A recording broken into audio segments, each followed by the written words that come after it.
আসসালামু আলাইকুম রহমতুল্লাহি ওবরকাতুহু।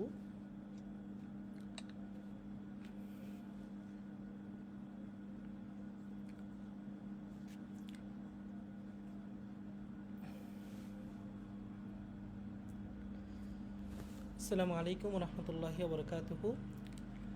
আলিম ২৬ ব্যাচের শিক্ষার্থীবৃন্দ, আজকের কোরআন মাজিদ ও তাজবিদ বিষয়ের একটি ফ্রি লাইভ ক্লাস আপনাদেরকে স্বাগত জানাচ্ছি।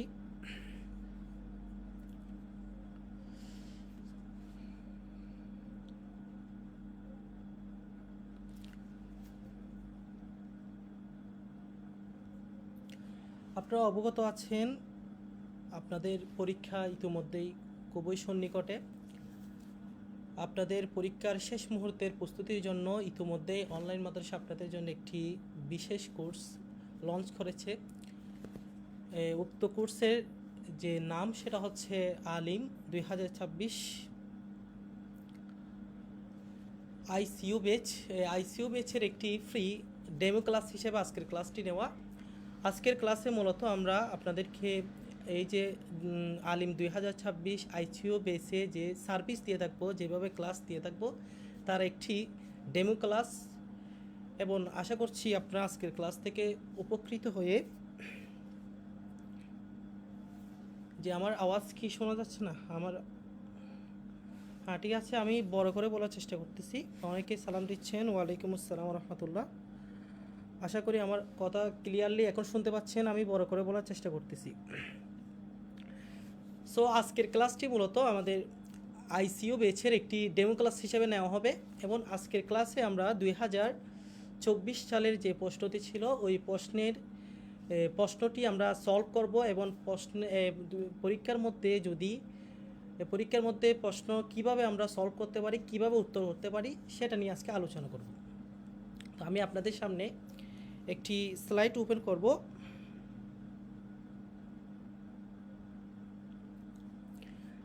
সাউন্ড আশা করি এখন শোনা যাবে। আমি বড় করে বলার চেষ্টা করতেছি। এখন থেকে আশা করি আওয়াজ শোনা যাবে। আমি আপনাদের সামনে একটি স্লাইড ওপেন করছি। উক্ত স্লাইডের মধ্যে আপনারা 2024 সালের যে প্রশ্নটি এসেছিল ওই প্রশ্নগুলো দেখতে পাবেন।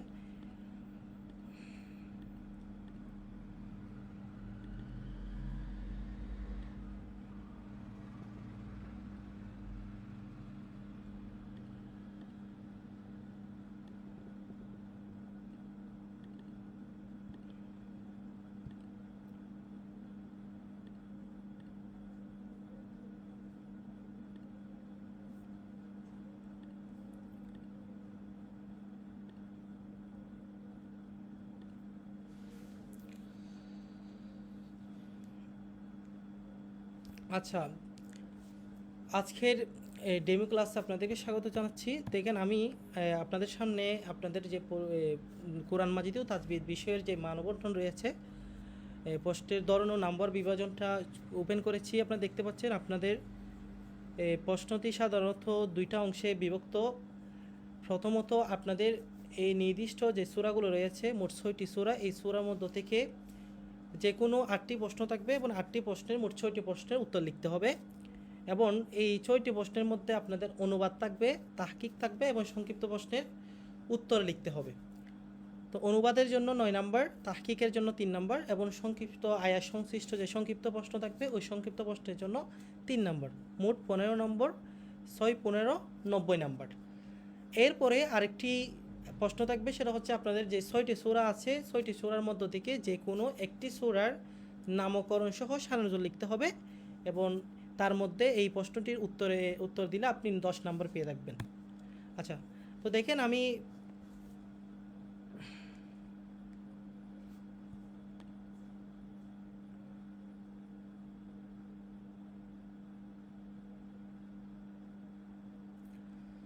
আওয়াজ তো আসলে কম হওয়ার কথা না, আমি রেগুলার তো এভাবে ক্লাস নিয়ে থাকি। আওয়াজ আশা করি মনে হচ্ছে আপনাদের ফোনের আওয়াজ কম আছে। আপনারা যদি যদি কম শোনা যায়, একটা কাজ করতে পারেন, ইয়ারফোন বা হেডফোন যেটাই আছে আপনাদের সেটা ইউজ করতে পারেন। আমি সাধারণত এভাবেই ক্লাস নিয়ে থাকি, এবং এভাবেই আওয়াজ ক্লিয়ার থাকে, এবং আমি বড় করে বলার চেষ্টা করতেছি, তাও আওয়াজ কম হওয়ার তো কথা না। আমি যথাসাধ্য আওয়াজ বড় করে বলার চেষ্টা করতেছি, এবং আমার ফোনের যে আমার স্পিকারেরও সব কিছু, মাইক্রোফোনেরও সব কিছু ক্লিয়ার আছে।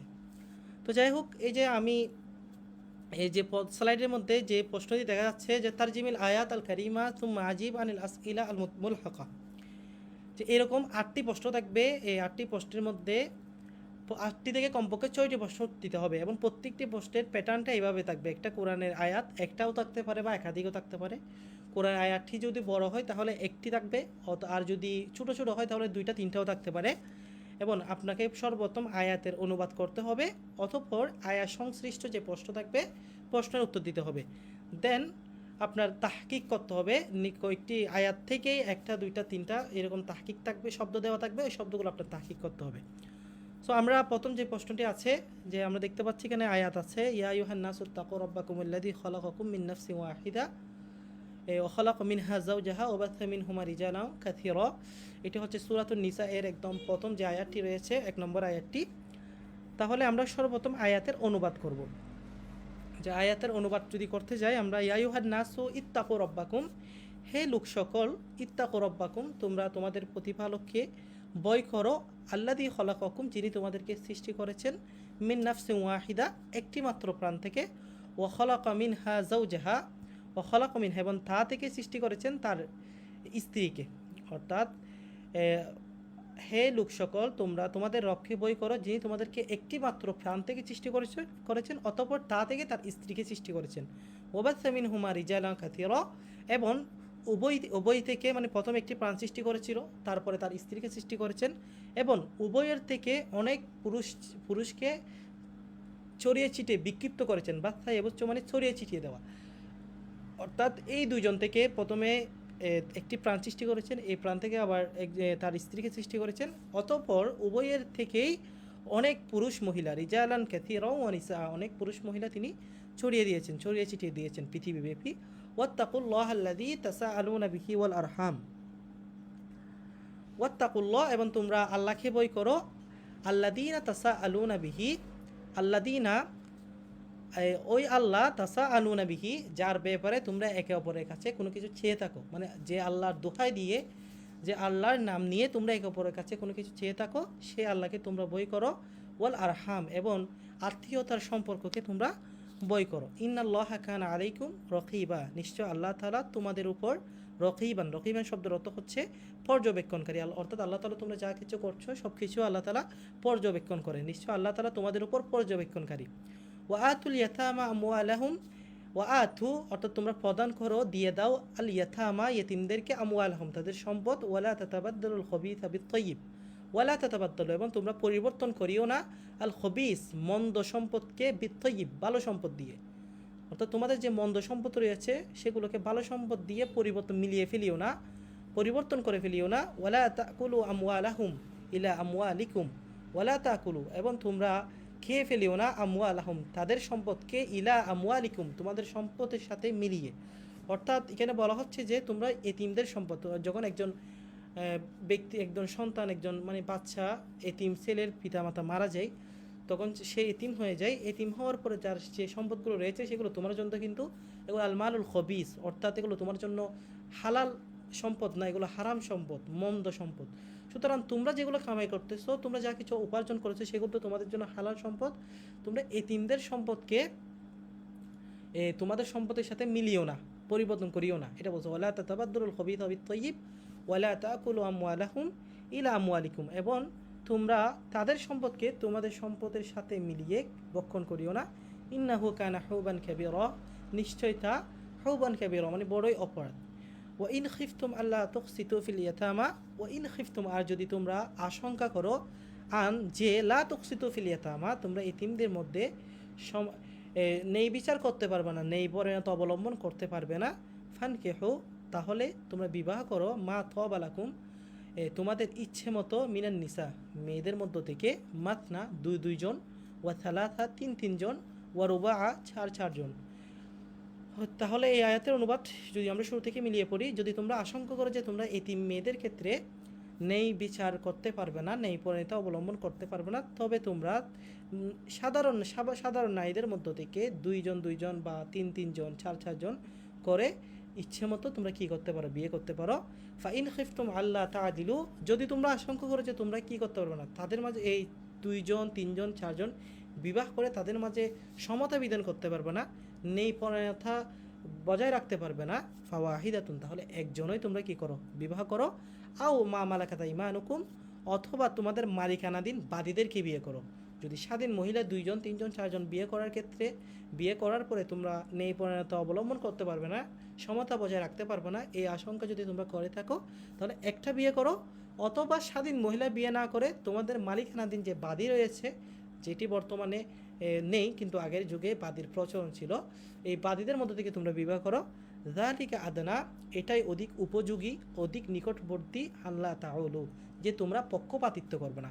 যদি একজন বিয়ে করো তাহলে কারো একজনের প্রতি আলাদা পক্ষপাতিত্ব করার সুযোগ থাকবে না। সুতরাং এই যে শেষ যে টেকনিকটা আল্লাহ তাআলা দেখিয়েছে তোমাদেরকে, সেটা বলছে যালিকা, আর ওইটাই আদনা, অধিক উপযোগী, অধিক নিকটবর্তী, আল্লাহ তাআদিলু, আল্লাহ তাআলু, যাতে তোমরা পক্ষপাতিত্ব করতে না পারো। আচ্ছা, তাহলে এই হচ্ছে আয়াতের। আচ্ছা, আমাকে উল্টো দেখা যাচ্ছে এটা, হ্যাঁ এখানে এটা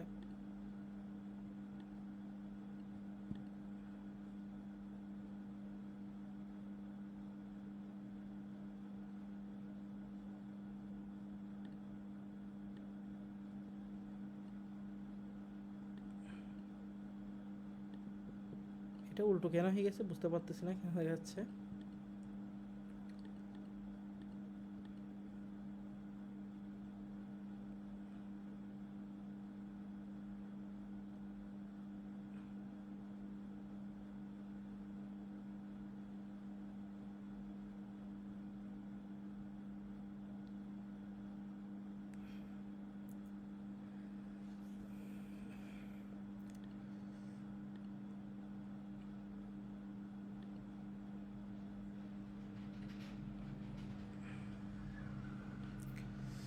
এটা আমার এদিকে সিটিংয়ের মধ্যে হয়তো কোথাও প্রবলেম হয়েছে, তাই উল্টো হয়ে গেছে, কিন্তু এটা উল্টো করার যে কোনো অপশন, এটা রোটেট করার সুযোগটাই পাচ্ছি না।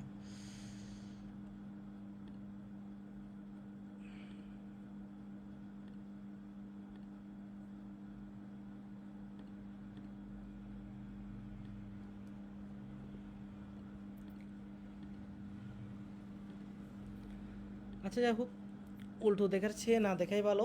আমরা মূল আলোচনায় চলে যাই। তো দেখেন, আমরা আয়াতের অনুবাদ পড়েছি। আয়াতের অনুবাদ পড়ার পরে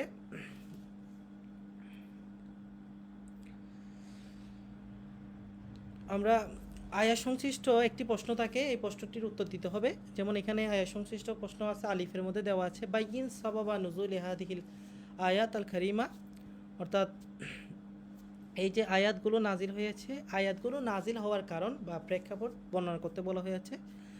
তো আয়াতগুলো নাজিল হওয়ার কারণ হচ্ছে যে জাহিরি যুগের মধ্যে যখন কোনো সন্তানের পিতা মারা যায়, যখন সে এতিম হয়ে যায়, তখন তার চাচারা ওই সন্তানের যে সম্পত্তি আছে সেগুলো তারা দখল করে নেয় এবং এই সম্পত্তি তাদেরকে আর দেয় না, তারা সেগুলো দখল করে নেয়, মানে এতিমদেরকে এই সম্পত্তিগুলো আর যাদের সম্পদ তাদেরকে আর দেয় না। তো এটা এই কারণে রাসূল সাল্লাল্লাহু আলাইহি ওয়াসাল্লাম একজন সাহাবী গাতফান গোত্রের একজন ব্যক্তি মারা যাওয়ার পরে তার তার ভাতিজা, মানে একজন লোকের ভাই মারা যাওয়ার পরে তার ভাতিজাদের যে সম্পত্তি সে সেগুলো দখল করে নেয়। অতঃপর সেই লোকটি রাসূল সাল্লাল্লাহু আলাইহি ওয়াসাল্লামের কাছে এসে নালিশ করলো যে, ইয়া রাসূলুল্লাহ, যে অমুক মারা যাওয়ার পরে তার সন্তানদেরকে তার ভাই সম্পদগুলো আর দিচ্ছে না। তখন এই আয়াতটা নাজিল হয়েছে যে ওয়াইন খিফ, কোথায়, ওয়াতুল ইয়াতামা আমওয়ালাহুম ওয়ালা তাতাবাদ্দালুল খাবিথা বিত-তাইয়্যিব, যে তোমরা তাদেরকে তাদের সম্পদগুলো দিয়ে, এতিমদেরকে সম্পদগুলো দিয়ে দাও এবং তোমাদের সম্পদের সাথে, ভালো সম্পদের সাথে মন্দ সম্পদ মিলিয়ে ফেলিও না, এটা বলেছিল। এরপরে আরেকটা, এরপরে যে ওয়াইন খিফতুম আল্লাহ তুকসিতু ফিল ইয়াতামা, এই আয়াতটা নাজিল হওয়ার সবব বা শানে নুজুল হচ্ছে জাহিলি যুগের মধ্যে যখন কোনো ব্যক্তি মারা যেত, তখন তার চাচাতো ভাইরা, তার যে চাচাতো বোনরা থাকে, তাদেরকে বিয়ে দিত না বাহিরে। বিয়ে না দেওয়ার কারণ হচ্ছে যে তারা মনে করতো যদি তাদেরকে বিয়ে দেয় তাদের যে সম্পদগুলো তারা ভোগ করতে পারবে না, তারা সেগুলো দখল করতে পারবে না। তো তারা চেষ্টা করতো তাদেরকে বাইরে বিয়ে দিবে না, তারা তাদেরকে বিয়ে তারাই তাদেরকে বিয়ে করে নেবে। এখন বিয়ে করার পরে তাদেরকে আর কি দেয় না, মহারানা ঠিকমতো দেয় না, তারপর তাদেরকে যথাযথ ভরণ পোষণ দেয় না, শুধুমাত্র সম্পত্তির লোভে তারা তাদেরকে বিয়ে করে নিত। তো সেজন্য আল্লাহ তাআলা এই আয়াতটি নাজিল করেছেন যে তোমরা যদি আশঙ্কা করো যে তোমরা এতিম মেয়েদের ক্ষেত্রে সমতা বিধান করতে পারবে না, তুকসিতু মানে ইকসাত মানে হচ্ছে ন্যায়পরায়ণতা বজায় রাখা, ন্যায়পরায়ণতা অবলম্বন করতে পারবে না, সমতা বিধান করতে পারবে না, ফানকিহু মা তাবা লাকুম মিনান নিসা, তাহলে তোমরা তোমার অন্য মেয়েদের থেকে তোমাদের ইচ্ছা মতো দুজন বা তিনজন বা চারজন বিয়ে করতে পারো, এটা বলা হয়েছে। তাহলে এই হচ্ছে আয়াতের শানে নজুল। এরপরে বায়ের মধ্যে বলা হয়েছে হাক কালিমাত, যে তিনটা কালিমা দেওয়া আছে, তিনটা শব্দ দেওয়া আছে, এই শব্দ তিনটি তাহকিক করতে বলা হয়েছে। তো তাহকিক করতে হলে আমরা জানি যে যদি শব্দটি ফেল হয় তাহলে আমাদের সর্বপ্রথম সিগা বের করতে হবে, এরপর বহাস, এরপর বাপ, এরপর মাজদার, তারপর মাদ্দা, তারপর জিস, তারপর হচ্ছে অর্থ। তাহলে আমরা ইত্তাকু শব্দটি নিয়ে প্রথম আলোচনা করি। ইত্তাকু শব্দটা মূলত এটা তালিল হয়েছে, এটা মূলত ছিল ইত্তাকিয়ু, ইউ তাকিয়ু ছিল প্রথমে, যেটা ইত্তাকুর মধ্যে শুধু যে দুইটা তা দেখতে পাচ্ছেন, দুই তায়ের মধ্যে প্রথমটি ছিল ওয়াও, ওয়াওটা তাতে রূপান্তর হয়েছে, মূলত ছিল ইউ তাকিয়ু। কফের পর একটা ইয়া ছিল, ইয়াটাও তালিল হয়ে বিরক্ত হয়েছে, ইউ তাকিয়ু ইজতানিবুর ওজনে। সো এটা সিগা হচ্ছে আমার হাজের মারুফের জমা মুজাক্কার হাজের সিগা। ইত্তাকু তোমরা কি করো, তাকওয়া অবলম্বন করো, বই করো, তোমরা বই করো। তাহলে ইত্তাকু এটা হচ্ছে সিগায়ে জমা মুজাক্কার হাজের বহস আমার হাজের মারুফ, আর বাপ হচ্ছে বাবে ইফতিআল, আর মাজদার আল ইত্তিকাউ, আল ইজতিনাবুর ওজনে আল ইত্তিকাউ। এরপরে মাদ্দা হচ্ছে ওয়াও কফ ইয়া, ইউ তাকি ইউ, এখানে মাদ্দা হচ্ছে ওয়াও কফ ইয়া। আর জিন্স হচ্ছে, এটা আমরা জানি যে কোনো শব্দের মধ্যে যদি দুইটা হরফ ইল্লত থাকে এবং দুই হরফ, তাহলে সেটাকে লাফিফ বলে। আর দুই হরফ ইল্লত যদি পরস্পর একসাথে না বসে, আলাদা আলাদা বসে, মাঝখানে পার্টিশন থাকে, ওটাকে লাফিফে মাফরুক বলে। তো ওয়াও কফ ইয়া, এখানে মাদ্দা হচ্ছে ওয়াও কফ এবং ইয়া, এর মধ্যে প্রথমে ফা কলিমায় ওয়া আছে, আবার লাম কলিমায় ইয়া আছে। লাম ফা কলিমা এবং লাম কলিমার মাঝে আইন কলিমার মধ্যে কফ, এটা হরফে সহি, সুতরাং এটা হচ্ছে লাফিফে মাফরুক, যেহেতু মাঝখানে পার্টিশন আছে, মাঝখানে কফের একটা গ্যাপ আছে, সুতরাং এটা হচ্ছে লাফিফে মাফরুক। আর অর্থ হচ্ছে তোমরা বই করো। এবার লা তুকসিতু, এটা হচ্ছে, এটাও জমা মুজাক্কার হাজের সিগা, বহস নাহি হাজার মারুফ, যেহেতু এখানে নিষেধ করা হয়েছে নাহি হাজার মারুফ, না সরি এটা নাহি হাজার মারুফ না, ওইন খিফতুম আল্লাহ তুকসিতু, এটা যে মুজারা ইসবাত ফেলে মুজারা মারুফের জমা মুজাক্কার হাজের সিগা, কারণ এখানে নুন যেটা ছিল নুনটা পড়ে গেছে ওই আন আসার কারণে, আন লা তুকসিতু, এই আন আসার কারণে নুনটা পড়ে গিয়েছে। তো লা তুকসিতু, যে ওইন খিফতুম আল্লাহ তুকসিতু, যদি তোমরা আশঙ্কা করো যে তোমরা নেই পরায়ণতা অবলম্বন করতে পারবে না। তো লা তুকসিতু এটা মূলত ছিল লা তুকসিতু না, এটা জমা মুজাক্কার হাজের বহস নফি ফেলে মুজারি মারুফ, শুধু যেহেতু লা আছে তা এটা হচ্ছে নফি ফেলে মুজারি মারুফ, এখানে নিষেধ করা হয়নি। নিষেধ করা হলে নাহি হাজার মারুফ হতো, এটা নফি ফেলে লা থাকার কারণে নফি ফেলে মুজারি মারুফ, এবং বাপ হচ্ছে বাবে ইফআল, মাজদার আল ইকসাতু, আল ইকসাতু আল ইফআল এর ওজনে, আর মাদ্দা হচ্ছে কফ সিন ত, জিন্স সহি, এবং অর্থ হচ্ছে তোমরা নেই পরায়ণতা অবলম্বন করতে পারবে না, তোমরা নেই বিচার করতে পারবে না। নাফসুন, নাফসুন শব্দটি ইসমে জামেদ, ইসমে জামেদ বলতে আমরা বুঝি যেটি অন্য কোনো মাজদার থেকে রূপান্তর গঠিত হয়নি এবং তার থেকে কোনো সিগা নির্গত হয় না, সেটাকে ইসমে মাজদার বলে। নফসুন শব্দ ইসমে জামেদ বলে, সরি। তো নফসুন শব্দের ইসমে জামেদ এটি এক বচন, তার বহুজন হচ্ছে আনফুসুন বা নুফুসুন, দুইটা জমা আসে, অর্থ হচ্ছে প্রাণ, আত্মা ইত্যাদি। তাহলে আশা করি এই প্রশ্নটির উত্তরটা আপনারা বুঝতে পেরেছেন। আমরা এরপরের প্রশ্ন যাচ্ছি 2 নম্বর প্রশ্নে। ইয়া আইয়ুহাল্লাযীনা আমানু লা তাকরাবুস সালাতা ওয়া আনতুম সুকারা হাত্তা তা'লামু মা তাকুলুন ওয়ালা জুনুবান ইল্লা আবিরি সাবিল। তাহলে হে ঈমানদারগণ, আমরা প্রথমে আয়াতের অনুবাদ করব যে হে ঈমানদারগণ, লা তাকরাবুস সালাত, তোমরা নামাজের নিকটবর্তী হইও না, ওয়া আনতুম সুকারা, যে অবস্থায় তোমরা মদ্য, এক কথায় হে ঈমানদারগণ, তোমরা মাতাল অবস্থায় নামাজের নিকটবর্তী হইও না, হাত্তা তা'লামু, যতক্ষণ না তোমরা জানবে, মা তাকুলুন, যা তোমরা বলতেছো। একজন মাতাল ব্যক্তি সে তো কী বলে সে নিজেই জানে না, তো সেজন্য আল্লাহ তাআলা বলছে যে হে ঈমানদারগণ, তোমরা মাতাল অবস্থায় নামাজের নিকটবর্তী হইও না যতক্ষণ না তোমরা জানবে যা তোমরা বলতেছো, মা তাকুলুন, ওয়ালা জুনুবান, এবং কী অবস্থায়, জুনুবান মানে অপবিত্র অবস্থায় নামাজের নিকটবর্তী হইও না, ইল্লা আবিরি সাবিল, হ্যাঁ তবে হ্যাঁ যদি কি হয় আবিরি সাবিল মানে পথচারী হয়, পথ অতিক্রমকারী হও, মানে মুসাফির হও, হাত্তা তাক্তাসিলু যতক্ষণ না পর্যন্ত তোমরা গোসল করবে, গোসল করে নিবে। মানে তোমরা যদি অপবিত্র হও তাহলে তোমরা যতক্ষণ না গোসল করবা ততক্ষণ পর্যন্ত তোমরা নামাজের নিকটবর্তী হবে না। অপবিত্রতা থেকে গোসল করার মাধ্যমে পবিত্র হওয়ার পরেই তোমরা নামাজের নিকটবর্তী হবে। ওয়াইন কুনতুম মারদ, আর যদি তোমরা অসুস্থ অসুস্থ থাকো, আও আলা সাফারিন অথবা ভ্রমণ অবস্থায় থাকো, আও যা আহাদুম মিনকুম মিনাল গায়িদ, অথবা তোমাদের কেউ যদি গায়িদ মানে হচ্ছে শৌচাগার থেকে আসে, আও লামাসতুমুন নিছা, অথবা তোমাদের কেউ যদি মহিলাদের স্পর্শ করে। মহিলাদের স্পর্শ করলে উজু ওয়াজিব হয় না। মহিলা মহিলা বলতে কেন আসলে উজু উজু মহিলাদের স্পর্শ করলে তো উজু গোসল কোনটাই ওয়াজিব হয় না, ফরজ হয় না। এখানে স্পর্শ করা থেকে আর একটু ডিপ মিনিং উদ্দেশ্য, অর্থাৎ ইন্টিমেট উদ্দেশ্য করা হয়েছে। যদি তোমরা মহিলাদেরকে স্পর্শ করো, ফালাম তাজিদু মান, অতঃপর যদি তোমরা মানে তোমাদের যদি তোমরা অসুস্থ হও অথবা সফর থাকো, অথবা যদি তোমরা শৌচাগার থেকে আসো এবং অথবা মহিলাদের স্পর্শ করো, অতঃপর তোমরা পানি না পেয়ে থাকো, ফালাম তাজিদু মান, যদি তোমরা পানি না পেয়ে থাকো, ফাতায়াম্মামু সঈদান তয়্যিবা, ফাতায়াম্মামু তবে তোমরা পবিত্র মাটি দিয়ে তায়াম্মুম করো। ফাতায়াম্মামু সঈদান তয়্যিবা, পবিত্র মাটি দিয়ে তায়াম্মুম করো। আচ্ছা, এখানে বলছে যে কোনো ব্যক্তি যখন সে শৌচাগার থেকে আসবে, যখন তার উজু থাকবে না, অথবা যখন সে মহিলাদের সাথে তার স্ত্রীর সাথে স্ত্রীর সাথে ঘনিষ্ঠ অবস্থায় সে লিপ্ত হবে, অতবার যদি সে কি না পায়, পানি না পায়, সে তখন বলতেছে ফাতায়াম্মামু সঈদান তয়্যিবা, তোমরা পবিত্র মাটি দিয়ে তায়াম্মুম করো। এখন অতপর তায়াম্মুমের পদ্ধতিটা বলতেছে ফাম সাহুবি উজুহিকুম, অতপর তোমরা তোমাদের মুখমণ্ডল মাসাহ করো, ওয়াইদিকুম এবং তোমাদের হাতসমূহ মাসাহ করো, ইন্নাল্লাহা কানা আফুয়ান গফুরা, নিশ্চয় আল্লাহ তাআলা ক্ষমাশীল এবং নিশ্চয় আল্লাহ তাআলা ক্ষমাশীল। আফুয়ান গফুরা উভয়টাই অর্থ হচ্ছে ক্ষমাশীল। আলাম তারা ইলাল্লাযীনা উতু নাসিবা মিনাল কিতাব ইশতারুনা আদ-দালালাতা ওয়া ইউরিদুনা আন তাদিল্লুস সাবিল। আলাম তারা, তুমি কি দেখোনি, ইলাল্লাযীনা, ইলা মানে হচ্ছে দিকে, আল্লাযীনা উতু নাসিবান যাদেরকে প্রদান করা হয়েছে, নাসিবা মিনাল কিতাব কিতাবের একটি অংশ, মানে আসমানি কিতাবের একটি অংশ যাদেরকে প্রদান করা হয়েছে, ইশতারুনা আদ-দালালাতা অতঃপর তারা গুমরাহকে ক্রয় করে নিয়েছে, মানে তাদেরকে কিতাব দেওয়া হয়েছে, যে আহলে কিতাব যারা আছে ওদের কথা বলা হচ্ছে।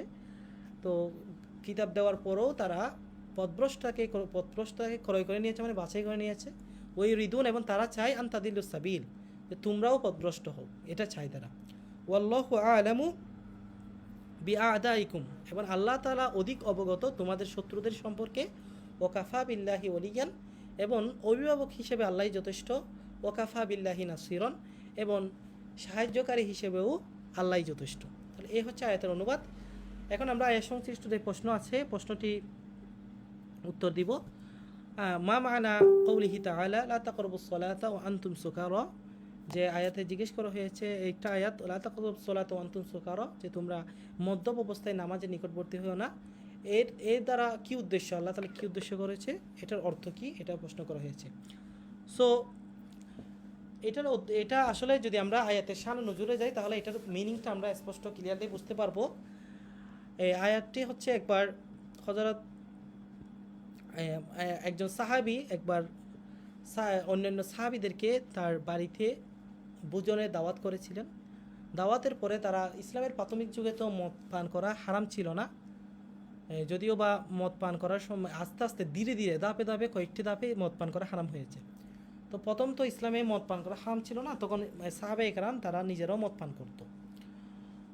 তখন যেহেতু এগুলো স্বাভাবিক বিষয় ছিল, এখন ওই যে দাওয়াতের মধ্যে তারা খাওয়ার শেষ করার পরে মদ পান করে মাতালের মতো হয়ে গিয়েছিল। হওয়ার পরে যখন নামাজ পড়া আরম্ভ করলেন, তখন হযরত আলী রাদিয়াল্লাহু আনহু নামাজ পড়াচ্ছিলেন, ইমামতি করছিলেন। তিনি নামাজের মধ্যে সূরাতুল কাফিরুনের যে লা আবুদু মা তা'বুদুন, এখানে যে লা যে শব্দটি আছে, ওই কয়েক জায়গায় লা শব্দটি তিনি বলতে ভুল করে ফেলেছেন। এখন এই যে লা আবুদুর মধ্যে যে লা শব্দটি আছে, এটা যদি ফেলে যায় তাহলে তো অর্থ চেঞ্জ হয়ে যাবে। লা আবুদু মানে আমি ইবাদত করি না, কিন্তু যদি লাটা ফেলে দিই তাহলে আমি ইবাদত করি, অর্থ পুরো বিকৃত হয়ে যাবে। তখন আল্লাহ তাআলা একটা নাজিল করেছে যে ইয়া আইয়ুহাল্লাযীনা আমানু লা তাকরাবুস সালাতা ওয়া আনতুম সুকারা, যে হে ঈমানদারগণ তোমরা মদ্যপ অবস্থায় নামাজের নিকটবর্তী হয়ে না। এখন এই আয়াত দ্বারা উদ্দেশ্য হচ্ছে ইসলামে মদ ডিরেক্টলি হারাম করেনি। এর কারণ হচ্ছে যেহেতু এটা একটা স্বাভাবিক অবস্থা ছিল, সে মানে নিত্য নৈমিত্তিক একটা ব্যাপার ছিল মক্কার মধ্যে যখন ইসলাম আগমনের পূর্বেও। তো এখন হঠাৎ করে এসে যদি তাদেরকে মদ থেকে নিষেধ করে দেওয়া হয়, এটা তাদের জন্য অনেক কঠিন হয়ে যায়। সেই জন্য ধীরে ধীরে প্রথমে ইয়াসআলুনা কানিল খমর এই আয়াতটি নাযিল হয়েছিল। বলা হয়েছে কুল ফিহিম ইয়াসআলুনা কানিল খমরি ওয়াল মাইসির, এই আয়াতটি নাযিল হয়েছিল প্রথমে। তখন মানে এই আয়াতের মধ্যে বলা হয়েছিল যে কুল ফিহিমা ইসমুন ও মানাফিউ লিন্নাস, যে মদের মধ্যে কী রয়েছে, পাপ রয়েছে। প্রথমে এইটা, এরপরে আরও দাফে দাফে তৃতীয় দাফের মধ্যে একটা নাযিল হয়েছে যে তোমরা মদ্যপ অবস্থায় নামাজে নিকটবর্তী হয়ে না। মদ হারাম এটা এগুলো বলা হয়নি, শুধু জাস্ট বলা হয়েছে মদ্যপ অবস্থায় নামাজের নিকটবর্তী না হওয়ার জন্য। তাহলে মুসলমানের জন্য তো নামাজ হচ্ছে সবচেয়ে অন্যতম গুরুত্বপূর্ণ একটি ইবাদত। এই ইবাদতটি মদ পান করা অবস্থায় এই ইবাদতের নিকটবর্তী না হতে বলেছে, তাহলে এটা মুসলমানদের অন্তরে অবশ্যই এটা একটা রেখাপাত করবে যে তাহারা বোঝাচ্ছে মদেরটা অবশ্যই একটা খারাপ জিনিস, এটা থেকে আমাদের বিরত থাকা উচিত। কারণ মদ পান করার পরে নামাজে বিরত হওয়া থেকে আল্লাহ তাআলা নিষেধ করেছেন। এইভাবে ধীরে ধীরে মুমিনদের অন্তরে আল্লাহ তাআলা মদের ব্যাপারে নেগেটিভ মাইন্ড তিনি কী করেছেন, ক্রিয়েট করেছেন। সর্বশেষ হরিমাত আলাইকুমুল মাইতা ওয়াদ্দাম, এই আয়াতের মাধ্যমে আল্লাহ তাআলা মদ পানকে একদম চিরতরে নিষিদ্ধ করেছেন। তো যাই হোক, এখন কথা হচ্ছে লা তাকরাবুস সালাতা ওয়া আনতুম সুকারা, এটার অর্থ হচ্ছে যে আল্লাহ তাআলা মুমিনদেরকে মদ্যপ অবস্থায় মাতাল, মানে যখন, কারণ মদ্যপ অবস্থায় মানুষের মানুষের বিবেক বুদ্ধি লোপ পেয়ে থাকে, তখন সে কী বলে সে নিজেই জানে না। যেমন হযরত আলী রাদিয়াল্লাহু তাআলা আনহু নামাজে সূরাতুল কাফিরুনের মধ্যে লা শব্দটি অনেক জায়গায় ফেলে গিয়েছেন। সুতরাং এরূপ করলে তার অর্থ বিকৃতির একটা সম্ভাবনা থাকে, ভুলভাল বলার সম্ভাবনা থাকে, তখন অর্থ বিকৃত হয়ে যাবে। আর নামাজের মধ্যে কোরআনের অর্থ বিকৃত হয়ে যাওয়া এটা একটা নামাজ ভঙ্গের কারণ। সুতরাং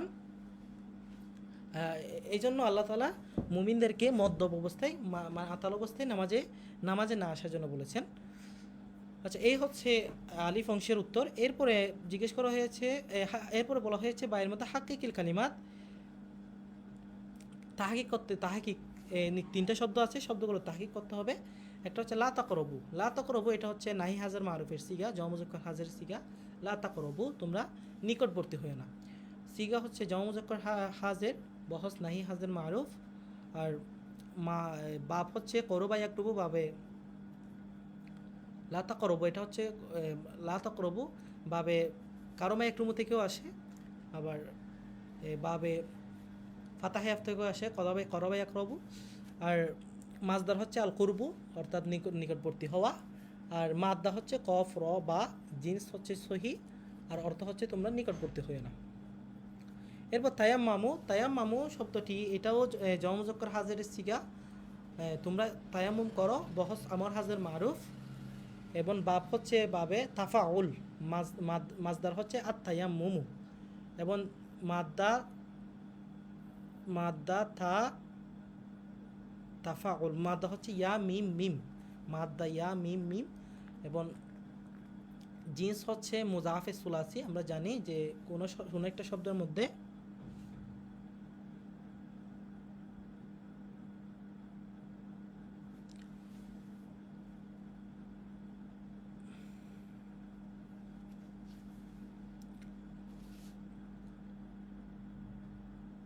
হ্যাঁ একজনের লাইভ, আমরা কয়েকটি বেশিক্ষণ নিব না ক্লাসটি, এখন তো 10:34 হয়েছে, এই 11:05 এতটুকুর মধ্যে ইনশাল্লাহ ক্লাস শেষ করার চেষ্টা করব। তো একজন জিজ্ঞেস করেছেন এই আয়াত নাজিল হওয়ার পর থেকে পূর্বে হাম হয় না, এই ইয়া আইয়ুহাল্লাযীনা আমানু লা তাকরাবুস সালাত, এরপরে আরেকটা আয়াত নাজিল হয়েছিল। এই আয়াতে তো ডিরেক্ট হারাম করা হয়নি। এই আয়াতে তো আল্লাহ তাআলা জাস্ট বলেছেন যে তোমরা মদ্যপ অবস্থায় নামাজের নিকটবর্তী না হওয়ার জন্য বলেছেন, নামাজের নিকটবর্তী না হতে বলেছেন। তো মদ পান করতে তো নিষেধ করে নাই, এই আয়াতে হারাম হয়নি। ও হরিমাত আলাইক, এরপরে একটা আয়াত আছে, এই যে এই আয়াতের মাধ্যমে, না সরি, ইয়াসআলুনাকা আনিল খামরি ওয়াল মাইসির কুল ফীহিমা ইসমুন ওয়া মানাফিউ লিন-নাস, এই আয়াতটির মাধ্যমে মদ পান করা হারাম করা হয়েছিল।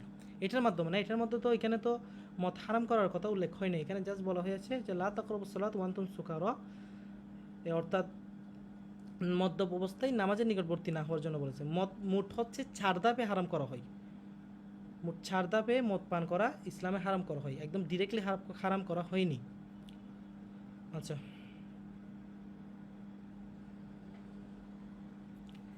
তাহলে আমরা কি তায়াম্মামু, এটা হচ্ছে এটা জিন্স হচ্ছে মুজাহাফে সুলাসি। কেন মুজাহাফে সুলাসি? আমরা জানি কোনো শব্দের মধ্যে এক জাতীয় দুটি সর্বে সহি যদি থাকে তখন, এবং এই শব্দ যদি সেটা রুবা সুলাসি মুজারদের সিগা হয় তখন এটাকে বলা হয় মুজাহাফে সুলাসি, এবং অর্থ হচ্ছে তোমরা তায়াম্মুম করো। মারদ এটা হচ্ছে মারিদনের জমা, মারিদন মানে রোগাক্রান্ত বা রোগী, আর মারদ হচ্ছে তার জমা। এবার এটা হচ্ছে সিফতের সিগা, একটা ইসমে সিফত। আচ্ছা, এরপরে আমরা 3 নম্বর যে আয়াতটি আছে এটি পড়ব, যে হুরিমাত আলাইকুমুল মাইতা ওয়াদ দামু ওয়া লাহমুল খিনজির ওয়া মা উহিল্লা লিগাইরিল্লাহ।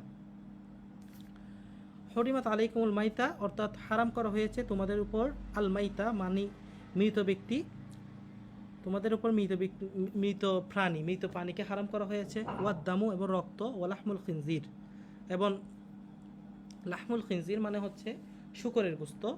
ওমা উহিল্লা লিগাইরিল্লাহ। আচ্ছা, ওই যে মদ পান করার যে আয়াতের কথা বলছিলাম, আয়াতটা মনে পড়েছে, এটা হচ্ছে সূরাতুল মাইদার 90 নম্বর আয়াত। ইয়া আইয়ুহাল্লাযীনা আমানু ইন্নামাল খামরু ওয়াল মাইসিরু ওয়াল আনসাবু ওয়াল আজলামু রিজসুম মিন আমালিশ শাইতান। এই আয়াতের মাধ্যমে মদ পান করা হারাম করা হয়েছে। ইন্নামাল খামরু ওয়াল মাইসিরু ওয়াল আনসাব ওয়াল আজলাম রিজসুম মিন আমালিশ শাইতান, এটার মাধ্যমে, এটা হচ্ছে চতুর্থ ধাপে আয়াতটি নাযিল হয়েছিল। এই আয়াতের মাধ্যমেই মদ পান করা চিরতরে হারাম করা হয়েছে। ওই ইয়া আইয়ুহাল্লাযীনা আমানু লা তাকরাবুস সালাতা ওয়া আনতুম সুকারা, এটার মাধ্যমে মদ পান করা হারাম করা হয় নাই, বরং মদ্যপ, এটা হচ্ছে তৃতীয় ধাপে নাযিল হয়েছিল। আচ্ছা, হুরিমাত আলাইকুমুল মাইতা, তোমাদের উপর হারাম করা হয়েছে আল মাইতা অর্থাৎ মৃত প্রাণী, মৃত প্রাণীর গুস্ত বোঝানো হয়েছে। ওয়াদ্দামু রক্ত, ওয়ালাহমুল খিনজির এবং শুকরের গুস্ত, ওমা উহিল্লা লিগাইরিল্লাহ, এবং মা উহিল্লা মানে যা জবাই করা হয়েছে, লিগাইরিল্লাহ অর্থাৎ আল্লাহ ব্যতীত অন্য কারোর জন্য, আল্লাহ ব্যতীত অন্য কারোর জন্য জবাইকৃত প্রাণীর গুস্তকে তোমাদের উপর হারাম করা হয়েছে। ওয়াল মুনখনিকাতু, মুনখনিকাত শব্দের অর্থ হচ্ছে শ্বাসরুতে মৃত প্রাণী, যে প্রাণীকে শ্বাসরোধ করে গলা টিপে মানে মেরে ফেলা হয়েছে, অথবা যে প্রাণী নিজে নিজে শ্বাসরোধ হয়ে মারা গিয়েছে। মনে করেন কোনো একটা মানে গর্তের মধ্যে সে নিজের নিজের মাথা ঢুকিয়ে দিয়েছে, অথবা সে আর বের হওয়ার সুযোগ হয় না, সেখানে মারা গেছে, শ্বাসরোধ হয়ে নিঃশ্বাস নিতে না পারে মারা গেছে, এরকম প্রাণী। ওয়াল মাউকুদা মানে হচ্ছে বাড়ি কোনো কিছুর আঘাতপ্রাপ্ত হয়ে, বাড়ি কোনো কিছু বস্তু মানে কোনো বস্তুর আঘাতপ্রাপ্ত হয়ে যদি কোনো প্রাণী মারা যায়, সেটাকে আল মাউকুদা বলা হয়। তাহলে এই ধরনের প্রাণীর গোশত খাওয়াও হারাম। ওয়াল মুতারদ্দিয়া মানে হচ্ছে উপর থেকে পরে মারা যাওয়া প্রাণী। মনে করেন উপরে উঁচু জায়গার মধ্যে ছিল, ছাদে ছিল, ছাদ থেকে নিচে পড়ে গেছে, এরকম যদি কোনো প্রাণী মারা যায় তাহলে এই ধরনের প্রাণীর গোশত খাওয়াও হারাম। ওয়ান নাতিহা মানে শিঙের আঘাতে মৃত প্রাণী, দুইটা প্রাণী লড়াই করছে, এই অবস্থায় একটি প্রাণী মারা গিয়েছে, তাহলে শিঙের আঘাতে মৃত প্রাণীর গোশত খাওয়া হারাম। ওমা আকাল আসাবউ, এবং যে প্রাণীর গোশত হিংস্র প্রাণী খেয়েছে, মনে করেন হরিণের গোশত খাওয়া হালাল, তো হরিণের গোশত মনে করেন কে খেয়েছে, একটা সিংহ খেয়ে ফেলেছে, মানে এই সিংহ গোশত খাওয়ার কারণে সে মারা গিয়েছে, যদি এরকম প্রাণী হয় তাহলে এটা এখানে লাহমু যে শব্দটি আছে সেখানে এর আগেও আছে, ওয়ালাহমু মা আকালা সাবউ, অর্থাৎ হিংস্র প্রাণীর খাওয়ার কারণে যে মৃত প্রাণী তার গোশত খাওয়াও তোমাদের উপর হারাম করা হয়েছে। ইল্লা তবে হা মা দাক্কাইতুম, যা তোমরা জবাই করেছো, তবে যদি মৃত হওয়ার পূর্বে যদি তোমরা সেটাকে জবাই করে ফেলতে পারো তাহলে ওই প্রাণীটা খাওয়া তোমাদের জন্য কি আছে, হালাল আছে। যেমন একটা প্রাণী সে আঘাতপ্রাপ্ত হয়ে মরে যাওয়ার নিকটবর্তী হয়েছে, অতঃপর মারা যাওয়ার ঠিক পূর্বেই যদি কেউ এসে জবাই করে দেয় ইসলামী নিয়ম অনুযায়ী, তখন ওই প্রাণীটা খাওয়া হালাল হয়ে যাবে। তেমনিভাবে কোনো প্রাণীকে যদি কোনো হিংস্র প্রাণীর আঘাতের কারণে মৃতপ্রায় অবস্থা, এই অবস্থায় যদি কেউ এসে ওই প্রাণীটাকে জবাই করে দেয় তাহলে ওই প্রাণীটা খাওয়া কি হয়ে যাবে, হালাল হয়ে যাবে।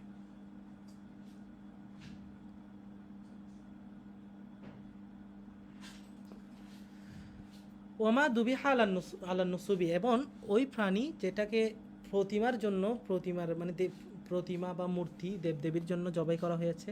কিছু প্রাণী আছে অনেক জায়গার মধ্যে যে মানে প্রতিমার উদ্দেশ্যে প্রাণী জবাই করা হয়ে থাকে, এই ধরনের প্রাণীর গোশত খাওয়াও তোমাদের উপর হারাম করা হয়েছে। ওয়ান তাস্তাকসিমু বিল আজলাম, এবং ভাগ্য নিরূপণকারী তীরের বিনিময়ে প্রাপ্ত প্রাণীর গোশত খাওয়াও তোমাদের উপর হারাম করা হয়েছে। জাহেরি যুগের মধ্যে একটা নিয়ম ছিল যে তারা ভাগ্য নিরূপণ করত। কিভাবে? তারা একটা মানে এরকম একটা তাদের একটা নিয়ম ছিল যে তারা একটা থলের মধ্যে কয়েকটা তীর লাগতো এবং একটা প্রাণী জবাই করতো। অতঃপর ওই থলের মধ্যে যে তীরগুলো ছিল, এক একটা তীরের মধ্যে কিছু সাংকেতিক চিহ্ন ছিল। মানে এই সাংকেতিক চিহ্নগুলো 1 ভাগ 2 ভাগ 3 ভাগ 4 ভাগ এরকম ইন্ডিকেট করতো। দেখুন ওই যে থলে থেকে যে 3 ভাগ ইন্ডিকেট করে এরকম যে তীরটা যে নিবে, তার জন্য ওই প্রাণী থেকে 3 ভাগ থাকবে। আর যদি কেউ 5 ভাগওয়ালা তীর নেই, তাহলে তার জন্য 5 ভাগ। আর কারো ভাগে যদি এমন তীর পড়ে যেটার মধ্যে কোনো ভাগই নেই, তাহলে সে কোনো ভাগই পাবে না। তাহলে এই ধরনের, এটা জুয়া খেলার মতো। তো এই ধরনের ভাগ্য নিরূপণকারী তীরের বিনিময়ে প্রাপ্ত গুস্ত তোমাদের জন্য কী করা হয়েছে? হারাম করা হয়েছে। এগুলো সবগুলো হারাম। হরিমাত আলাইকুম মানে হচ্ছে তোমাদের উপর হারাম করা হয়েছে। এই যে মৃত প্রাণী, রক্ত, শুকরের গুস্ত এবং ইত্যাদি, এগুলো সবগুলো হারাম করা হয়েছে। হরিমাত আলাইকুম এটা কিন্তু সবগুলোর আগে আছে। যালিকুম ফিসকুন, এগুলো সবগুলো হচ্ছে পাপ, অর্থাৎ এই সমস্ত গুস্ত খাওয়া এবং এই সমস্ত কাজ করা, যেমন তীরের বিনিময়ে ভাগ্য নিরূপণকারী তীরের মাধ্যমে ভাগ্য নির্ধারণ করা, এগুলো হচ্ছে কতগুলো পাপ। আলিয়মা ইয়াইসাল্লাযীনা কাফারু মিন দীনিকুম, আলিয়ম আজ, ইয়াইসা মানে হতাশ হয়ে গিয়েছে, নিরাশ হয়ে গিয়েছে, আল্লাযীনা কাফারু কাফেররা, মিন দীনিকুম তোমাদের ধর্ম থেকে, ফালা তাখশাউহুম অতএব তোমরা তাদেরকে ভয় করিও না, ওয়াখশাউনি এটা একটা ছিল, আমাকে ভয় করো, তোমরা তাদেরকে ভয় করিও না, আমাকে ভয় করো। আলিয়ম আকমালতু লাকুম দীনাকুম, আজ আমি তোমাদের জন্য তোমাদের ধর্মকে পরিপূর্ণ করে দিয়েছি, ওয়াতমামতু আলাইকুম নিয়ামাতি, এবং তোমাদের উপর তোমাদের ধর্মকে, আমার নিয়ামতকে পরিপূর্ণ করে দিয়েছি। ও রদিতু লাকুমুল ইসলাম দীনা, এবং তোমাদের জন্য দিন ইসলামকে আমি দিন হিসেবে আমি খুশি হয়ে গেছি। তোমাদের জন্য দিন ইসলাম মানে ইসলাম যে তোমাদের ধর্ম, এই ধর্ম বিষয়ে আমি কি হয়ে গেছি? খুশি হয়ে গেছি, রাজি হয়ে গেছি। ফামানিত তুরমি ফি মাখমাসাতিন গায়রা মুতাজানিফিন লিইথমিন, আর মান যে উদুতুর মানে যে বাধ্য হবে, ফি মাখমাসাতিন ক্ষুধার ধারণায় যে ব্যক্তি বাধ্য হবে, গায়রা মুতাজানিফিন লিইসমিন পাপে, এবং যার মধ্যে পাপের প্রবণতা নেই, মানে পাপে লিপ্ত হওয়ার উদ্দেশ্যে নয়, বরং ক্ষুধার ধারণায় যদি কেউ বাধ্য হয়, ফাইন্নাল্লাহা গফুরুর রহিম, নিশ্চয় আল্লাহ তাআলা ক্ষমাশীল দয়ালু।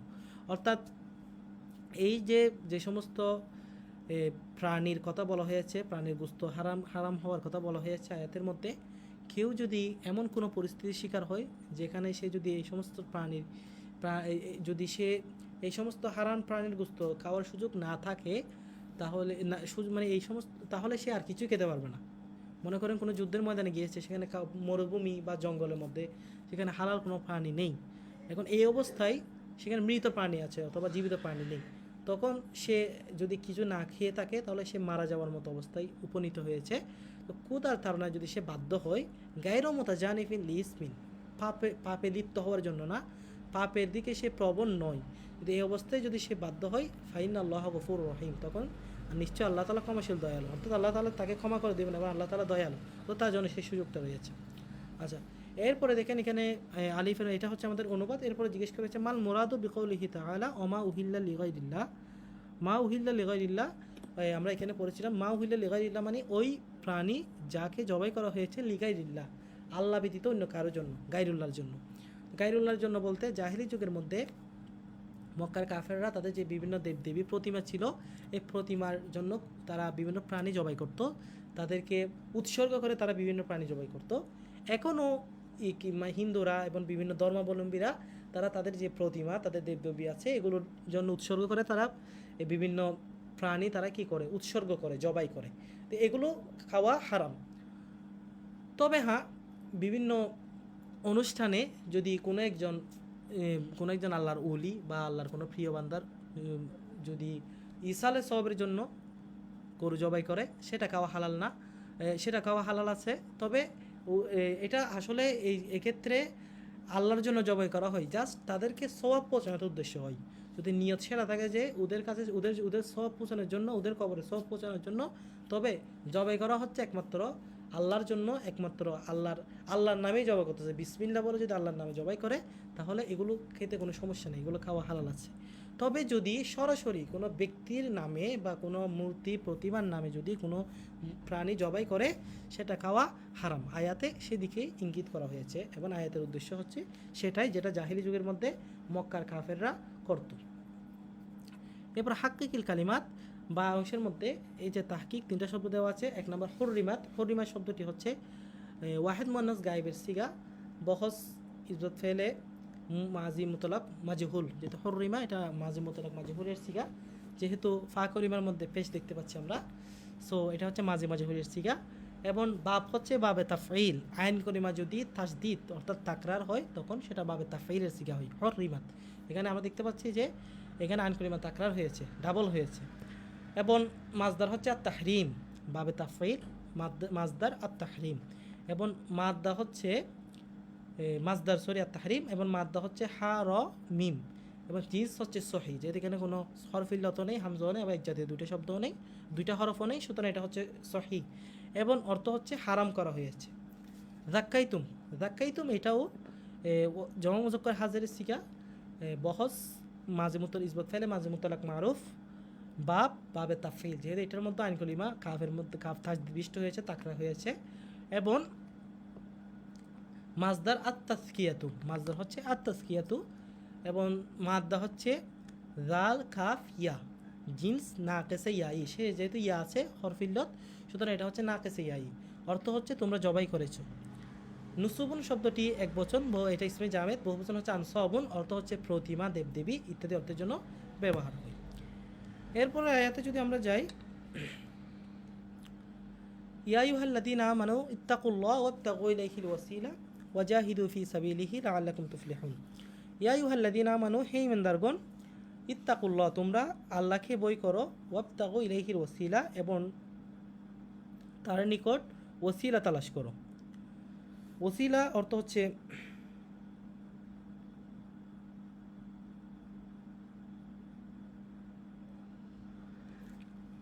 হ্যাঁ, কারো যদি প্রশ্ন থাকে প্রশ্ন করতে পারেন, সমস্যা নেই। আল মাউকুযা ওয়াল মুতারাদ্দিয়া, এর মধ্যে যদি কোনো প্রশ্ন থাকে করতে পারেন, সমস্যা নেই।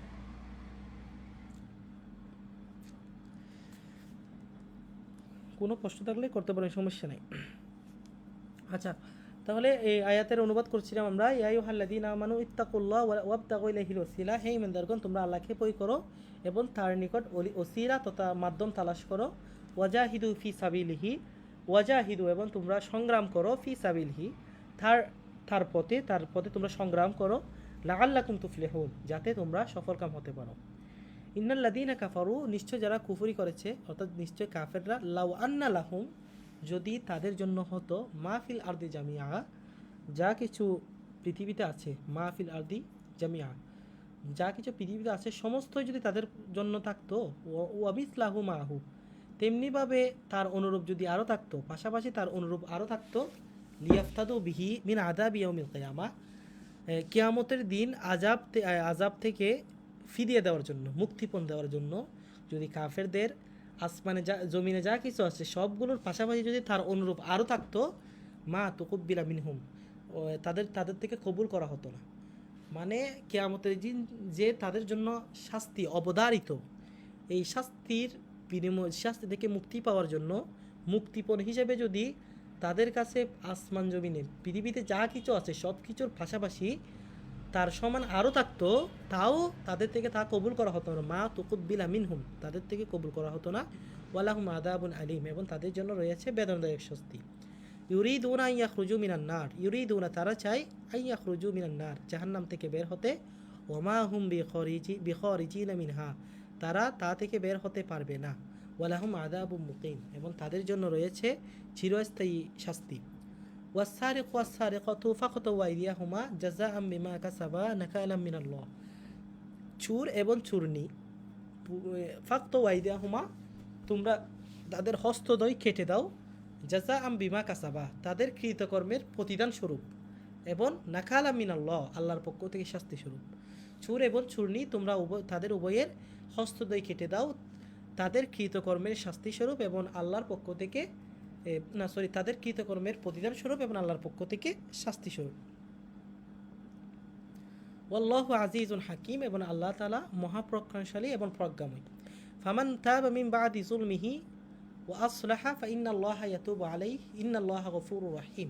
ফামান তাবা মিন বাদি যুলমিহি, অতঃপর মান তাবা যে ব্যক্তি তাওবা করবে, মিন বাদি যুলমিহি তার অন্যায় করার পরে যে ব্যক্তি তওবা করবে ওয়াসলাহা এবং সংশোধন হবে ফাইনাল্লাহা ইয়াতুবু আলাইহি, নিশ্চয় আল্লাহ তাআলা তার তওবা কবুল করবেন। তাওবা ইয়াতুবু মানে এমনি তওবা করা, কিন্তু তাওবা ইয়াতুবুর ফাইল যখন আল্লাহ তাআলা হয় তখন অর্থ হচ্ছে তাওবা কবুল করা। ইন্নাল্লাহা গফুরুর রহিম, নিশ্চয় আল্লাহ তাআলা ক্ষমাশীল এবং দয়ালু। এ হচ্ছে আয়াতের অনুবাদ। এখন আমরা আয়াত সংশ্লিষ্ট প্রশ্নগুলো পড়ব। আলিফের মধ্যে বলা হয়েছে মাল মুরাদু বিকৌলিহি তাআলা ওয়াবতাগু ইলাইহিল ওয়াসিলা।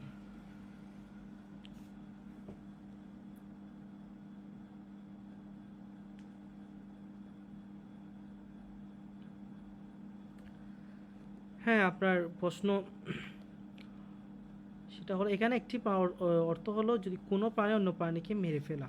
প্রশ্ন হচ্ছে অনেক শিকারী প্রাণী আছে যেগুলো মানুষের পোশাকৃত কিতাবুসইদে নিজের পোষা প্রাণীকে বিসমিল্লাহ বলে পাঠালে সেই প্রাণী যদি হালাল কোনো প্রাণীকে দৌড়তে গিয়ে যদি মেরে ফেলে সেটা খাওয়া জায়েজ। এখন প্রশ্ন হচ্ছে এখানে তো বলছে না জায়েজ। হ্যাঁ, দেখেন বিষয়টা ভিন্ন। এখানে যেটা বলা হয়েছে এখানে কোনো আপনি শিকারের উদ্দেশ্যে কোনো প্রাণী পাঠিয়ে অথবা সে প্রাণী যদি কোনো প্রাণীকে মেরে ফেলে সেটার কথা বলা হয়। এখানে স্বাভাবিকভাবে বলা হয়েছে যদি একটি প্রাণী আরেকটা প্রাণীর সাথে লড়াই করতে গিয়ে মারা গেছে, মনে করেন দুইটা ষাঁড় একটা অপরটার সাথে লড়াই করছে, মারামারি দিচ্ছে, এই অবস্থায় মারা গেছে, তাহলে এটা হারাম, এখানে কোনো সন্দেহ নেই। কোরআনের স্পষ্ট কোরআন আয়াত দ্বারা এই প্রাণী হারাম হওয়ার বিষয়টি সাব্যস্ত। তবে শিকারের একটা পদ্ধতি আছে যে সেটা হচ্ছে নিজের পোষা প্রাণী মানে যে প্রাণীকে ট্রেনিং দেওয়া হয়েছে। এখানে কিছু শর্ত আছে শিকারের জন্য, প্রাণী পাঠানোর জন্য কয়েকটা শর্ত আছে। 1 নম্বর শর্ত হচ্ছে ওই প্রাণীটা আপনার ট্রেনিং প্রাপ্ত হতে হবে, মানে আপনি তাকে ট্রেনিং মানে শিকারের জন্য ট্রেনিং দিয়েছেন এরকম হতে হবে। এবং ওই প্রাণীটা আপনি যখন তাকে প্রেরণ করবেন তখন বিসমিল্লাহ বলে আপনাকে কী করতে হবে, প্রেরণ করতে হবে। এবং আপনার নিয়ত থাকতে হবে আপনি ওইটা শিকারের জন্য প্রেরণ করতেছেন। এবং ওই প্রাণীকে এই ট্রেনিং দিতে হবে যে এই পুষ মানাতে হবে যে সে আপনার জন্য যা শিকার করতে যাবে সে নিজে তার ওই প্রাণী থেকে কিছু খাবে না, সে নিজে শিকার করার সময় ওই প্রাণীর কোনো কিছু খেয়ে ফেলবে না, এরকম ট্রেনিং প্রাপ্ত হতে হবে ওই প্রাণীটা। এই অবস্থায় যদি ওই ট্রেনিং প্রাপ্ত প্রাণীটা গিয়ে আপনার জন্য শিকার করে কোনো প্রাণী নিয়ে আসে সেটা আপনার জন্য খাওয়া হালাল হবে। তখন ওইটা হচ্ছে তারা তো আর একে অপরে লড়াই করে মারা যায় না, এটা হচ্ছে আপনার জন্য যা শিকার করছে। তখন ওই প্রাণীটা হচ্ছে ছুরির হুকুমের মধ্যে। আপনি যেমন গরু জবাই করার সময় ছুরি দিয়ে বিসমিল্লাহ বলে গরু জবাই করেন, ওটা তো আপনি আর হাত দিয়ে জবাই করেন, ওটা আপনি জবাই করেন ছুরি দিয়ে। তেমনিভাবে এখানে যে শিকার করছেন আপনি সেটা ওই প্রাণীর মাধ্যমে শিকার করছেন, এটা তো হালাল, এটা তো আপনি শিকার করছেন, বিসমিল্লাহ বলে পাঠিয়েছেন। এবং যে প্রাণীটা আপনি পাঠিয়েছেন তাকে আপনি ট্রেনিং দেওয়ার প্রাণী, আপনি রাস্তা থেকে যদি একটা বিড়াল নিয়ে এসে তাকে পাঠিয়ে দেন সেটা যদি শিকার করে এটা হবে না। শর্ত হচ্ছে ওই প্রাণীটা আপনার ট্রেনিং প্রাপ্ত হতে হবে, আপনি তাকে শিক্ষা দিয়েছেন যে কীভাবে শিকার করতে হয়। এবং প্রাণী তো পুষ মানে, সুতরাং এবার পুষ মানাতে হবে। ওকে, আশা করি বুঝতে পেরেছি। এই দুইয়ের মাঝে পার্থক্য আছে। হ্যাঁ, এবার ওয়াবতাগু ইলাইহিল ওসিলা, অর্থাৎ তোমরা আল্লাহর নিকট ওসিলা তালাশ করো। ওসিলা তালাশ করা নিয়ে বিভিন্ন ইমামগণ বিভিন্ন কথা মুফাসসিরিনের কেরাম বিভিন্ন ব্যাখ্যা করেছেন। কেউ কেউ বলেছেন উসিলা থেকে উদ্দেশ্য হচ্ছে, ওসিলা শব্দের শাব্দিক অর্থ হচ্ছে মাধ্যম। তো মাধ্যম বলতে আল্লাহর নৈকট্য প্রাপ্তির মাধ্যম, অর্থাৎ তোমরা আল্লাহর নিকট ওসিলা তালাশ করো মানে আল্লাহর নৈকট্য প্রাপ্তির জন্য যত মাধ্যম রয়েছে সবগুলো তোমরা অনুসরণ করো। সেগুলো কি আছে?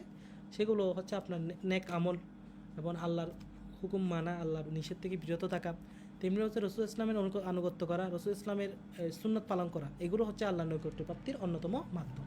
তো এখানে বক্তব্য রেখে ওসিলা মানে আল্লাহর নৈকট্য প্রাপ্তির যে মাধ্যমগুলো রয়েছে তোমরা সেগুলো কি করো, সেগুলো তোমরা অনুসরণ করো, সেগুলো তোমরা পালন করো। আবার কেউ কেউ বলেছেন যে এখান থেকে উদ্দেশ্য হচ্ছে আল্লাহর নৈকট্য প্রাপ্তির জন্য আল্লাহর যারা নৈকট্য প্রাপ্ত বান্দারা রয়েছেন, উলি আউলিয়া বুজুর্গানি কিরাম, তাদের কাছে তাদের সুহবত এবং তাদের থেকে দোয়া কামনার মাধ্যমে তোমরা কি করো, তোমরা আল্লাহর নিকট ওসিলা তালাশ করো, এটাও হতে পারে। ইমাম রাজি রহিমাহুল্লাহ উনি বলেন এখানে ওসিলা তালাশ করার অর্থ হচ্ছে তোমরা বেশি বেশি নেক আমল করো, এটাই উদ্দেশ্য। এবার হাকিকিল কালিমাত, অর্থাৎ তাহকিক করতে বলা হয়েছে জাহিদু। এটাও আমর হাজার মারুফে জমজকর হাজার সিগা, বাব হচ্ছে বাবে মুফা আলা, মাজদার আল মুজাহাদা, এবং জিন্স হচ্ছে জিম হা দাল, সরি এটা হচ্ছে মাদ্দা, জিন্স না, জিন্স সহি, মাদ্দা জিম হা দাল, এবং জিন্স হচ্ছে সহি। অর্থ হচ্ছে তোমরা সংগ্রাম করো, তোমরা পরিশ্রম করো, এগুলো এই অর্থে ব্যবহৃত হয়। তুফলিহুন শব্দটি এটা হচ্ছে জমজকর হাজারের সিগা, বহস ইসবে ফেলে মুজারি মারুফ, বাব হচ্ছে বাবে ইফআল, মাজদার আল ইফলাহ এবং মাদ্দা হচ্ছে ফা লাম হা, জিন্স সহি, অর্থ হচ্ছে তোমরা সফল কাম হবে। ওসিলাতুন এটা এক বচন, বহু বচন হচ্ছে আল ওয়াসাইল, অর্থ মাধ্যম, অর্থ হচ্ছে মাধ্যম, উপায়, পদ্ধতি, এগুলো হচ্ছে ওসিলা শব্দের অর্থ। আশা করি বুঝতে পেরেছেন। এরপরে আমরা পরের প্রশ্নে চলে যাচ্ছি। ওয়ালা তাকরাবু মাল আল ইয়াতীম ইল্লা বিল্লাতি হি আহসান, অর্থ হচ্ছে হাত্তা ইয়াবলুগা আশুদ্দা, ওয়ালা তাকরাবু তোমরা নিকটবর্তী হইও না, কাছে যেও না, মাল আল ইয়েতিম এতিমের সম্পদের কাছে যেও না, ইল্লা তবে হ্যাঁ, বিল্লাতি হিয়া আহসান উত্তম পদ্ধতিতে, উত্তম পন্থায়, মানে কোরআনে বর্ণিত যে আহসান যে তরিকা, আহসান যে মাধ্যম রয়েছে, এই মাধ্যম অনুসরণ করে তোমরা এতিমের সম্পদের নিকটবর্তী হতে পারো। এই উত্তম পন্থা ব্যতীত তোমরা এতিমের সম্পদের নিকটবর্তী হইও না, হাত্তা ইয়াবলুগা আশুদ্দা, যতক্ষণ না পর্যন্ত তারা প্রাপ্তবয়স্কে উপনীত হয়, অর্থাৎ এতিমরা প্রাপ্ত বয়স্কে উপনীত হয়। আচ্ছা, এখানে বলা হচ্ছে যে এতিমদের যে সম্পদ, এই এতিমদের সম্পদ একজন কারোর জন্য খাওয়া, ভক্ষণ করা হালাল না, তবে এটার হুকুম সামনে আস্তে আস্তে বিস্তারিত সেখানে বলবো। এখানে আলিফের মধ্যে দেখা যাচ্ছে বাইন হুকমা আকলি মালিল এতিম, ওখানে বলবো। এরপর বলছে ওয়াউফুল কাইলা ওয়াল মিজান, টু ওয়েট।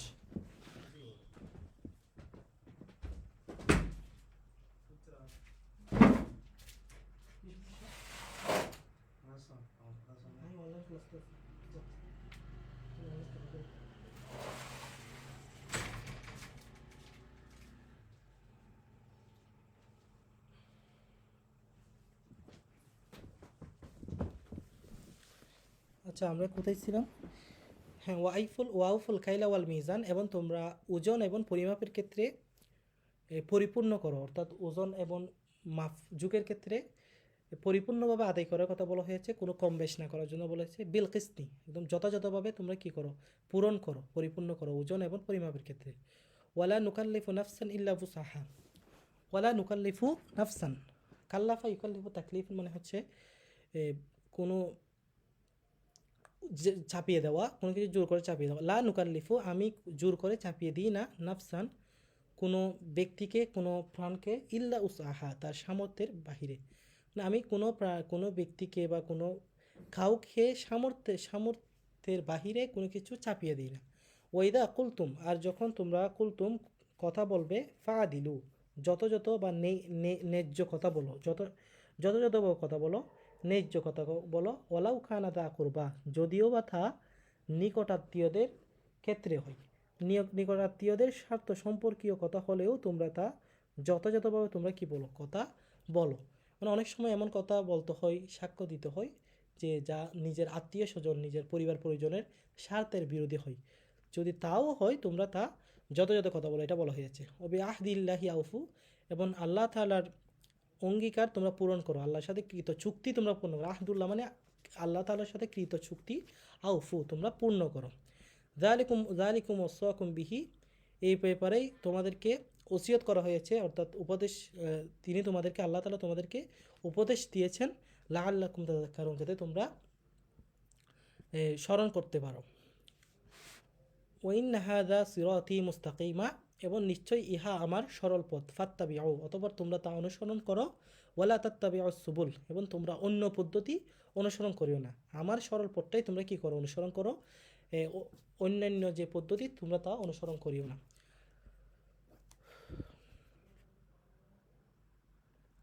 আচ্ছা, একটু ওয়েট।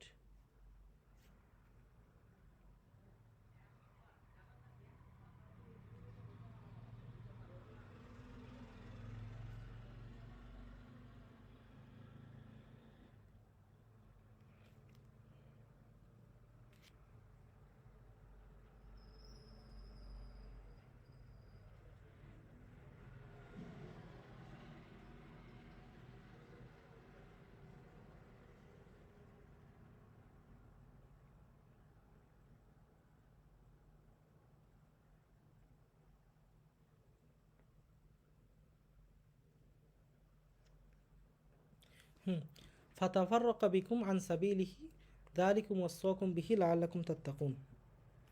অথবা ওয়ালা তাত্তাবিউস সুবুল মানে তোমরা কি করিও না, অন্যান্য যে পদ্ধতিগুলো আছে সেগুলো অনুসরণ করিও না। ফাতাফাররাকা বিকুম আন সাবিলিহি, তখন তোমরা তার যে তখন তার পথ থেকে অর্থাৎ আল্লাহ তাআলার পথ থেকে তোমরা কি হবে, তখন বিচ্ছিন্ন হয়ে যাবে।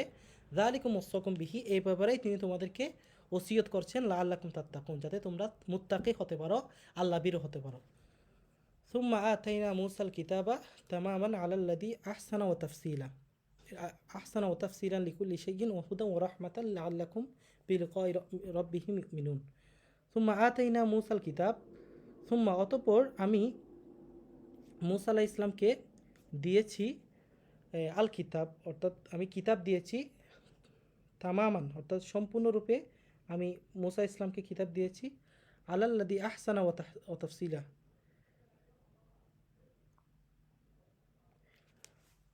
এখানে আয়াতটা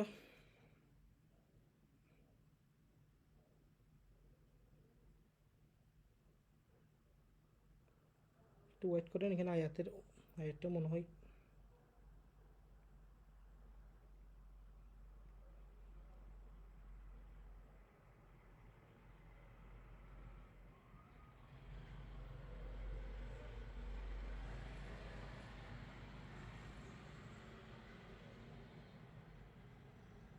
আচ্ছা ঠিক আছে। আমি আয়াতটা এখানে যে যেমন নাই তো আয়াতটা মনে করছি একটু ভুল আছে, মনে করছিলাম শুদ্ধই আছে। সুম্মা আতাইনা মূসাল কিতাবা তামামান আলাল্লাযী আহসানা, অতঃপর আমি মূসাকে দিয়েছিলাম আল কিতাবা অর্থাৎ কিতাব। কিতাব বলতে এখানে তাওরাতের কথা বলা হয়েছে। তামামান আলাল্লাযী আহসানা ওয়া তাফসীলা, অর্থাৎ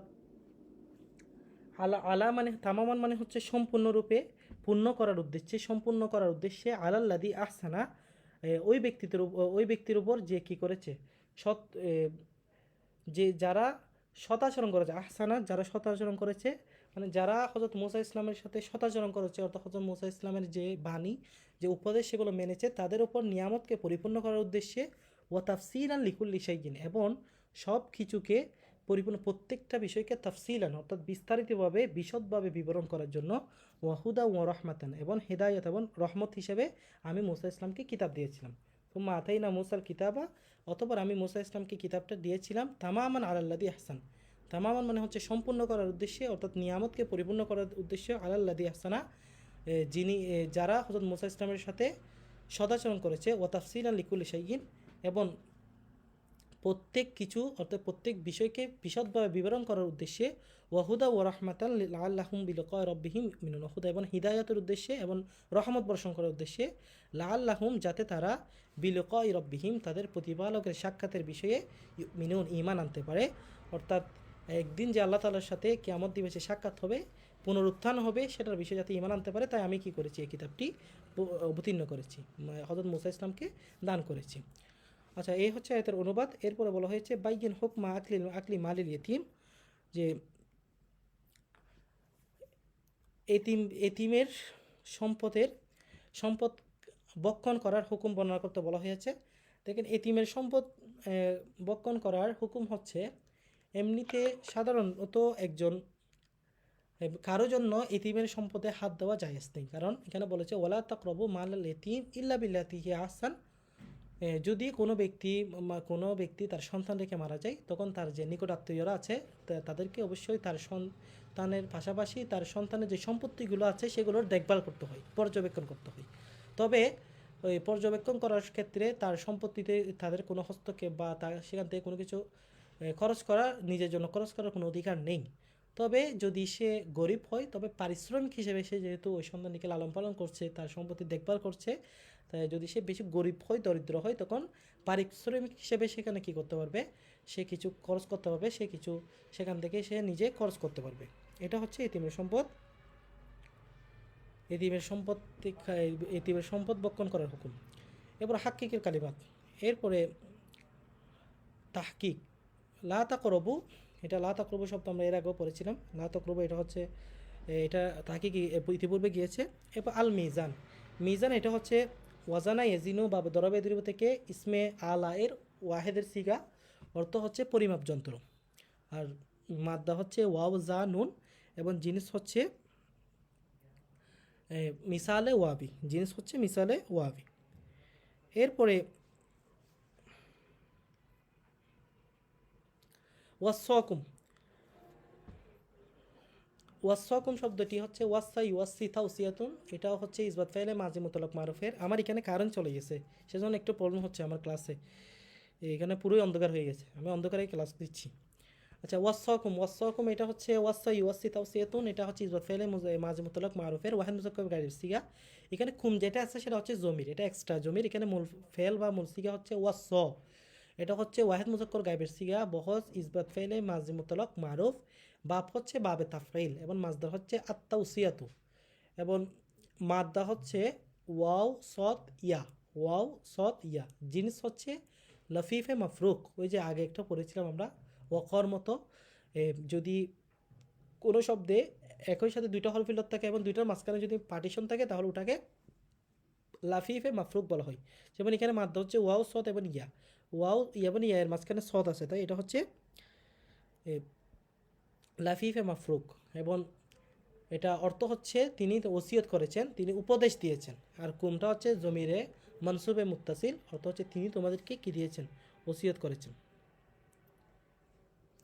হ্যাঁ, ওয়াহেদ কুবরা, হ্যাঁ এগুলো বলতে পারেন। এটা যদি ইসমা আলার মধ্যে তিনটা ওজন, তিনটা সিগা তিন রকম আছে, সেগুলো হচ্ছে ওয়াহেদ সুগরা, ওয়াহেদ কুবরা, মিফআলুন, মিফআলাতুন, মিফআলুন।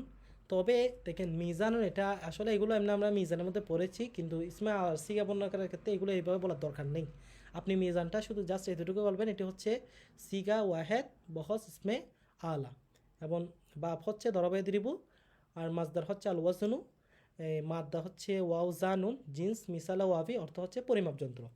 ওয়াহেদ কুবরা কেন বলতে নিষেধ করতেছি, কারণ এখানে তো এমন বিষয় না যে ওয়াহেদ কুবরা, এগুলো যদিও বা সিগা ওজন আসে আর কি, কিন্তু এখানে মাপ পরিমাপ করে একটি বড় যন্ত্র, ছোট যন্ত্র, মধ্যম যন্ত্র, এরকম কোনো অর্থ করার সময় ব্যবহার মানে অর্থের সময় আসে না। তাছাড়া মিজানের কোনো সুগরা এবং উস্তার কোনো ওজনে নেই, এটা মিজান, মিজান, তারপর হচ্ছে মিজ আনুন বা মিজানুন, মিজানাতুন, মিজানুন, এরকম কোনো সিগা নেই। এটা ব্যবহার হয় শুধু মিজানুন এভাবেই। সো এটা এভাবেই আপনারা ব্যবহার করবেন। ঠিক আছে, আমার মোবাইল অফ হয়ে যাচ্ছে, আজকের ক্লাস এখানে শেষ করছি। নেক্সট আমাদের আইসিইউ বেচে দেখা হবে ইনশাল্লাহ। সবাই ভালো থাকবেন, সুস্থ থাকবেন। আসসালামু আলাইকুম রহমতুল্লাহি ওয়া বারাকাতুহু।